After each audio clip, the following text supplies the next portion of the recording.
So happy to be joined today by who I think is a surefire bet to be on your TVs sooner rather than later, the one and only Richard Holliday. So glad you've joined me today on Under the Ring Pro Wrestling Conversations. Thanks for joining me. Absolutely. Surefire bet. I like that. Yeah, I mean, hopefully I'm right, but I think I will be. But first question I know is on everyone's minds who has followed your career. You were diagnosed with Hodgkin lymphoma in 2022, and you made your return to the ring earlier this year. First, how are you feeling now? And does something like that change the way you view your life and your career? Certainly changes the way I view my life 100%. But to answer the former part of the question, yeah, I feel great. I feel great. Probably the best I've ever felt, to be honest. I feel rejuvenated. I feel like my body is like working again, like maybe even better than prior to everything. So I'm in such an amazing physical, mental space right now. And I definitely look at life and my career and how appreciative I am for both. Um, Much differently now. So definitely a different outlook, but it's a good one. I had the chance to see you back in the ring for Northeast Wrestling in Bethany, Connecticut last month against, I think it was against Victor Chase. What has it been like for you to step back between the ropes again? What kind of feelings rush through you when you're back walking down that aisle again? That might be, it is any different than it was before. No, it's a euphoric feeling. It is. It's every time I go in there now, I'm so thankful for the opportunity to do so and do my craft and do what I am truly believe I was meant to do on this earth. And I do feel like there's a purpose behind my work now, and it's what I can do from a inspiration level, and I think it could be indirect inspiration, right? Like I don't think I need to go out there and wear it on my chest every single time I go out there of what I went through, but I think if somebody were to find out and then they see me what I'm doing and they're like, "Whoa, I didn't know that." I think that's a really powerful message that could be given. Have you had any of those interactions so far with people since you've been back for a few months now? You pretty much have had the summer, I think, since you've been back. But when was the first batch back? Yeah, it's been the summer of Holiday, as I've been saying. The first Very match back nice. was June 10th, and yeah, I've had plenty of interactions. I've met so many fans, specifically young fans, who have come up to me and they're like, "Hey, like I have this. Like it's so cool that you know, you're doing what you're doing and you had this. It just gives me a new outlook and inspiration." And I think that's such a beautiful, wonderful thing. And now for you, I think you're ordinarily a bad guy or a heel in a lot of the scenarios that you're doing, but everyone was wishing you the best for so long. It's so hard not to cheer you, in what you're going through right now. Is that a good adjustment? Are you confident enough in your own ability to perform that you figure you'll get that back when you need it? Here's the way I look at things, Phil. I believe that everybody has, you know, uh, layers to their personality. And I think, Phil, I'm sure if given the wrong circumstances, you can be a bit of a jerk in a sense. I think anybody could. I think anybody has the ability to be good or bad. It's all kind of inherent in ourselves. And, given the circumstances right now, I've been in a good mood and I've been so joyful to be back and doing everything that I'm doing. And I'm obviously confident in myself as a performer, just anyway I get into the ring, whatever mood I may be in that day or that month or that year, whatever mindset I'm in, Richard Holiday is going to give you something special and you're going to go home remembering me. Very, very good. Any matches or moments from your comeback so far that have stood out to you? Man, they've all been special in their own right.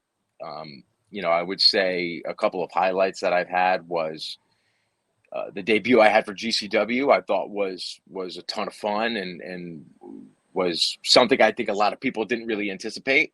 I don't think that they saw that match coming, and when it was announced, it garnered a lot of attention, a lot of buzz. But man, I just every match I had a match at American Rana against Brad Hollister. I thought was super special. I feel like I'm on probably the best run of my career, to be honest. From an in-ring standpoint, I'm putting on matches that I think are can really stand up to anything I've ever done. I just had a match with Hammerstone in California that was received "This is awesome" chant from the audience, which is always reassuring. So everything I do, everything I've been doing has been momentous, and certainly I appreciate all of them.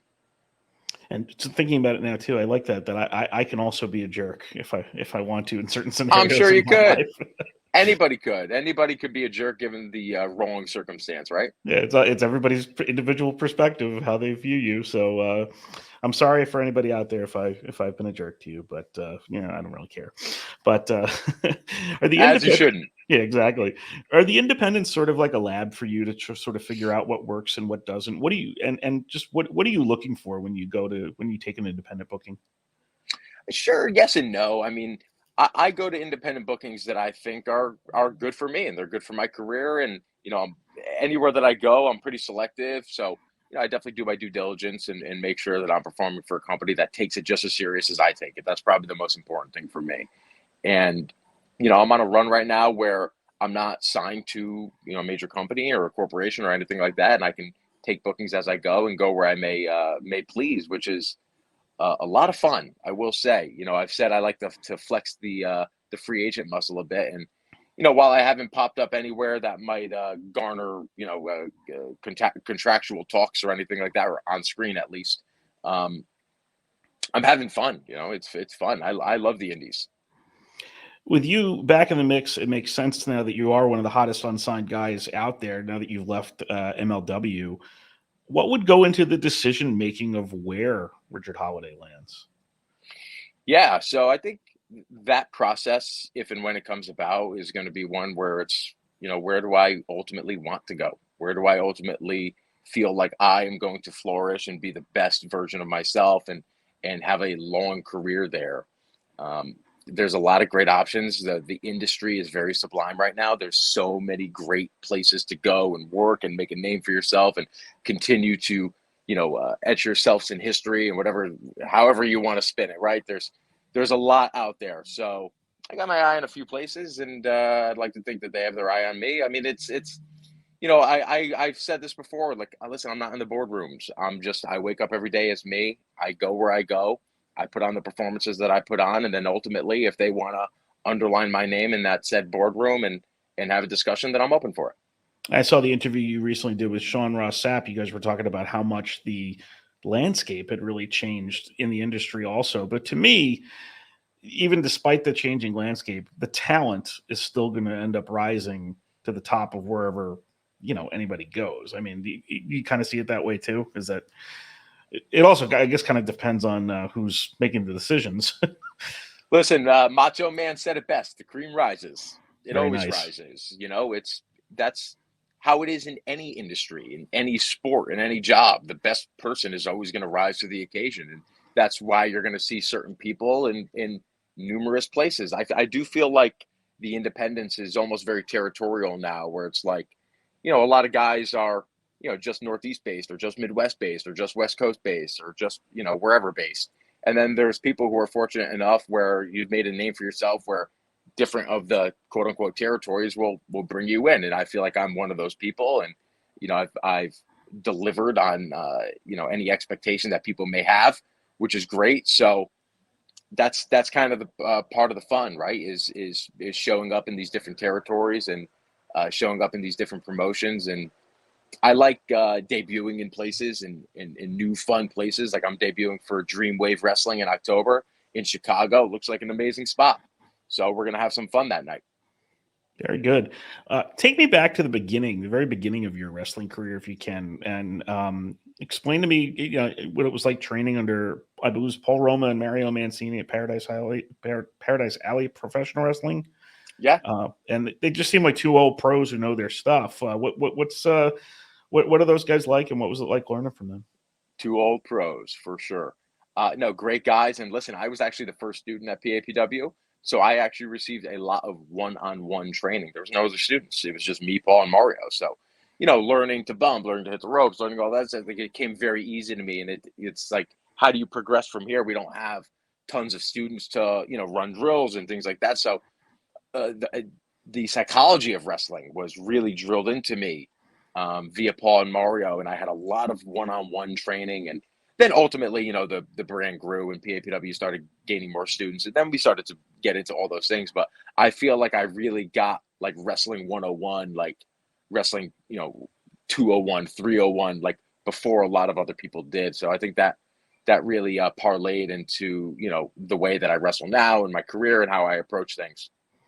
It's fascinating to me, to kind of hear too. Like, I'm not sure if everybody nowadays would necessarily know those guys so great, but they were everywhere. And you look back in the '80s, they were right there in the thick of things in the WWF in the 1980s, especially Paul Roma, all over the place, for a really, really long time too. So probably a great experience. And also, when you're the first student at a school, I'm guessing that you end up helping some of the subsequent students there too.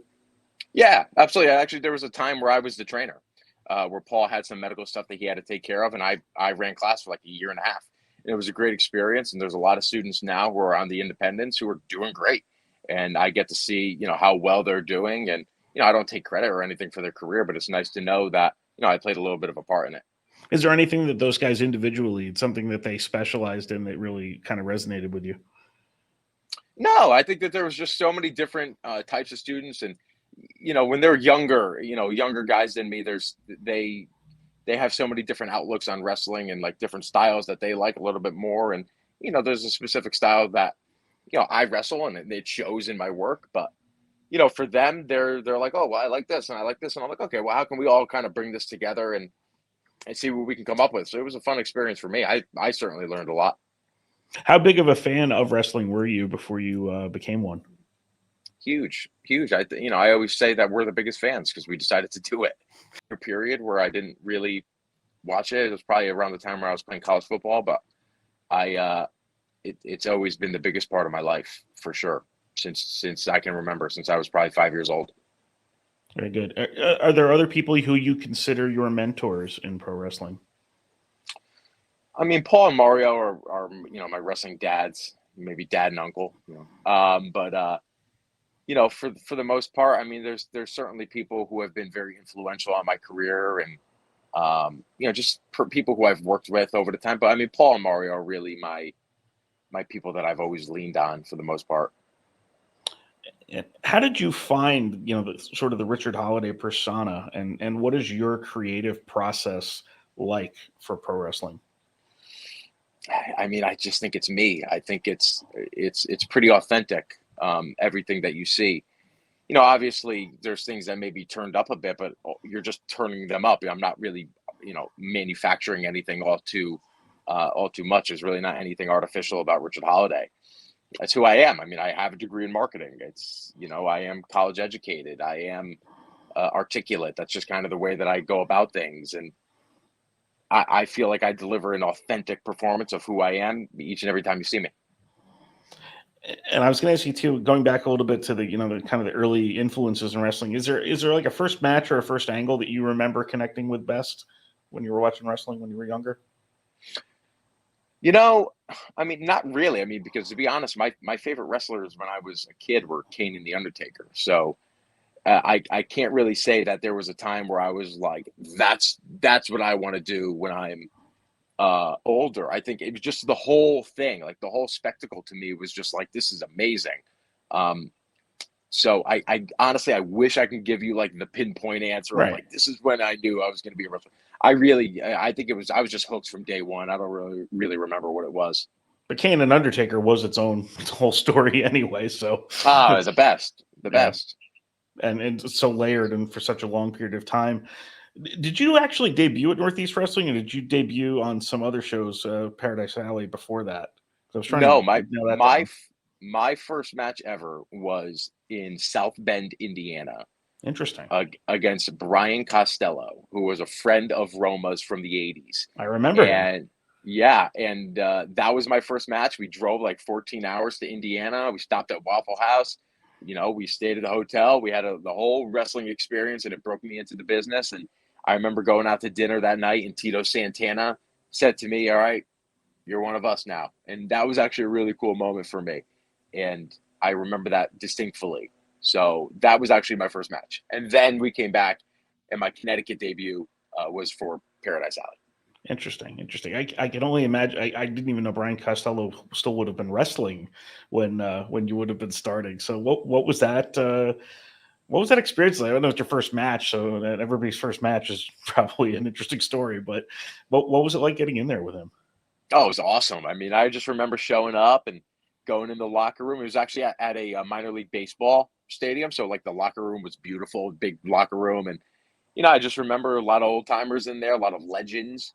Cowboy Bob Orton, Greg the Hammer Valentine, Roma, of course, and seeing him in that light, seeing him as a booked talent as opposed to my trainer, that was really cool for me. And then there's like me, and I'm just in there, and I'm like, whoa, like look at all these, guys who have, kind of paved the way for me. And then I got in there with Brian, and it was a lot of fun. And I had my first match. And listen, is it something that I would watch back now and be like, look how good this was? Probably not. But, I have that memory now, and I wouldn't trade it for anything. Yeah, I did have the pleasure of meeting Roma. Actually, it was actually at one of your matches because it was at the Melrose Ballroom for MLW, and he was hanging out and watching some of the Oh, show yeah. that night too. So I had to go say hello because you have to. But Yeah, yeah, um, absolutely. I remember when it came to that in New York. Yeah. yeah, what did MLW mean for your career, and how did you grow in your time there?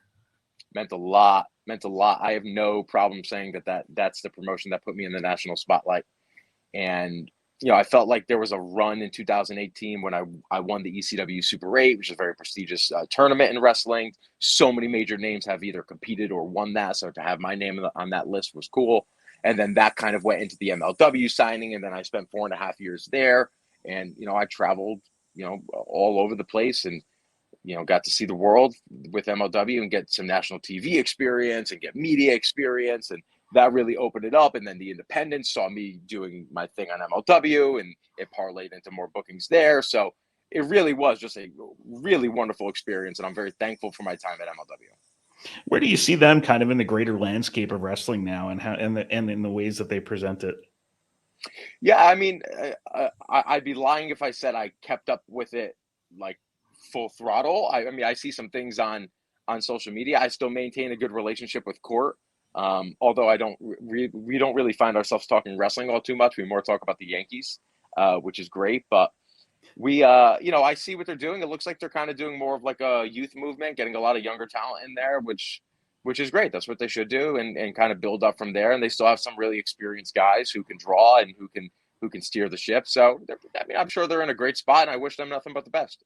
Yeah, fun shows to go to, and I guess talking about the Yankees is maybe a little bit better than talking about my Mets, but you know, Hey, we're making a push. We're making some sort of push. I asked Court, I'm like, are you sipping the Kool-Aid here? Because we just swept the Astros and we're suddenly like 7 out. So I don't know. We'll see what happens. They stink. I'm But just waiting for these 11 guys that the Mets got on the deadline to see what they end up doing with them. So, but right. in MLW, you were part of the Dynasty with Alex Hammerstone and the current AEW World Heavyweight Champion MJF. How did the three of you guys complement each other?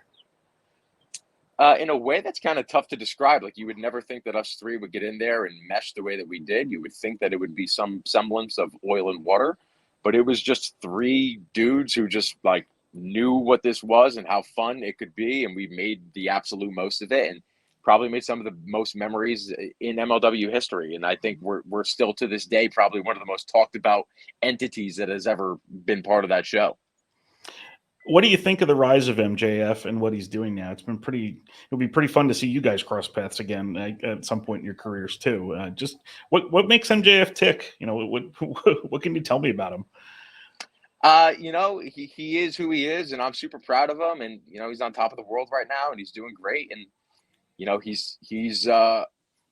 is dedicated to this and being the best, and he shows that every time he goes out there. And it's kind of funny that in his current angle, he's kind of telling people, I never had any friends. I'm like, yeah, you know what? I watched MLW before. You had a couple. So would you Sure, agree with sure. that?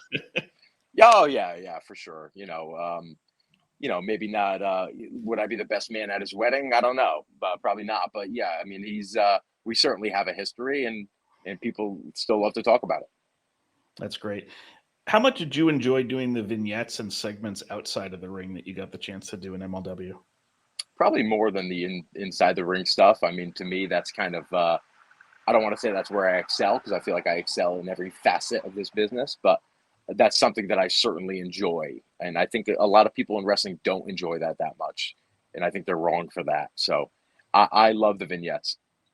Did you like them because it does? You mentioned before, kind of adding the layers to your character. Is that kind of what you liked about it, or It adds all the layers. It adds every layer. It's you know what I mean. It's the entire thing, and a lot of people don't realize that. They think that they can just focus on the in ring stuff. And I don't know. In my opinion, that'll only get you so far. I think people need to see who you are to resonate what you do in the ring. Yeah, and I think there's multiple ways you could do it too. You could do it with the vignettes, but you could also do it with like an interviewer. The back and forth with that. That's going to be kind of a different, necessarily, kind of take for, where your character ends up going too. Right. Did you have a favorite MLW moment or match from your 4 years there that you can point to? Yeah, probably with Hammerstone. I think that was the best. I think that was the best piece of work with the Clout Couple and that whole kind of run. Probably the night in Charlotte was probably my favorite memory, when I bloodied my boy up, and I've recently apologized to him for that. So that was easily my favorite memory of that company. Very good. Very nice. So we're going to move on to something we call the 3 count now. It's going to be 3 quick questions and your answers. So obviously you're a coffee guy. Do you have a go-to Starbucks order, and does it differ when you get coffee from somewhere outside of Starbucks? It differs, yes. Go-to at Starbucks is a VIA, as I like to call it, a venti iced Americano. And then if I go to a craft coffee shop, I'm usually getting a cortado. And I guess I'll just ask why. Cortados to me show the craftsmanship of a coffee shop, and it lets me know how much dedication they put into it. And I have a whole album of my phone of all the coffee shops that I've been to all over the country, and I take pictures of it so I can remember. And I appreciate some good latte art and some good cortado art. And I just appreciate a cortado. I think it's a coffee drinker's drink. And then at Starbucks, I just always get the VIA. That's just my go-to. The next question. So I know that you're kind of an expert on ear pods from seeing you around. So my brother tells me that the wired ear pods that I use look stupid, and then so do my podcast headphones. So you're the ear pod god. What step do I need to make next? So the AirPod, when that was really part of my persona, has been laid to rest. But people still, to this day, kind of resonate me with it, and that's totally fine. I'm sure I've influenced many of purchases for AirPods. In terms of headphones, they kind of irritate me every now and again. People might not know that these AirPods irritate me. I hate when the left one doesn't charge the way the right one does. And you're in the gym. It's very irritating. In terms of the wired headphones, I think that you should probably adapt to the times from those. But the over the head, man, I mean, listen, you're in a studio, rock some studio headphones. That's probably the best route for you. Yeah, and just the audio on these are really good too. And also, I paid a lot for them, so I should probably stick to them, even though my brother thinks they look stupid. Right. But and then the final question: if you weren't a pro wrestler, what might you be doing instead? Probably marketing. I do enjoy it. I have a degree in it. I like the concept of advertising and working on concepts and being creative in that sense. So I think probably that, but I'm thankful that wrestling exists and I don't have to worry about that. Do you see, jumping off of that a little bit too, do you see a lot of crossover between, what your background in marketing is and pro wrestling just as an industry? Wrestling is marketing.